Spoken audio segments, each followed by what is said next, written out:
السلام علیکم۔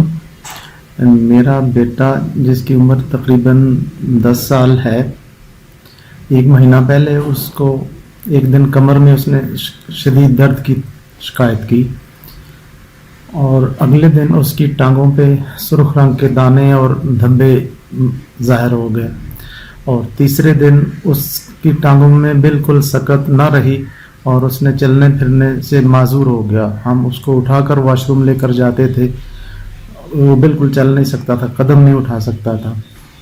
ہم ایمرجنسی میں ڈاکٹر ہاسپٹل لے کر گئے تو انہوں نے بہت ہائی پوٹینسی کے اسٹیرائڈس لکھ کر دے دی بچے کے لیے، تو وہ ہم نے بچے کو نہیں دی۔ ہمیں کسی میڈیکل اسٹور پہ گیا تو انہوں نے کہا کہ یہ تو بہت ہائی پوٹینسی کی دوائی ہے، بڑے آدمی کے قوت سے بھی زیادہ ہے، تو آپ بچے کو دے رہے ہیں۔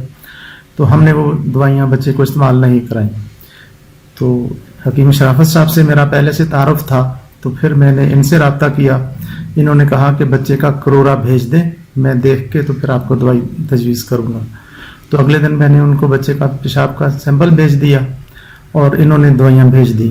ہم نے تقریباً 1 ہفتہ بچے کو دوائیاں استعمال کرائیں، کچھ انہوں نے احتیاطی تدابیر بتائیں کہ گل کے سو کے ساتھ اس کے ٹکور کریں، اور سونف، اجوائن، سنا میں کہوا دیں، اور جو دوائیاں انہوں نے بھیجی وہ ہم نے استعمال کی رہی 1 ہفتہ، اور الحمدللہ 1 ہفتہ بعد بچہ بالکل ٹھیک ہو گیا۔ اب بچہ بالکل نارمل ہے اور ہم اللہ کا شکر ادا کرتے ہیں۔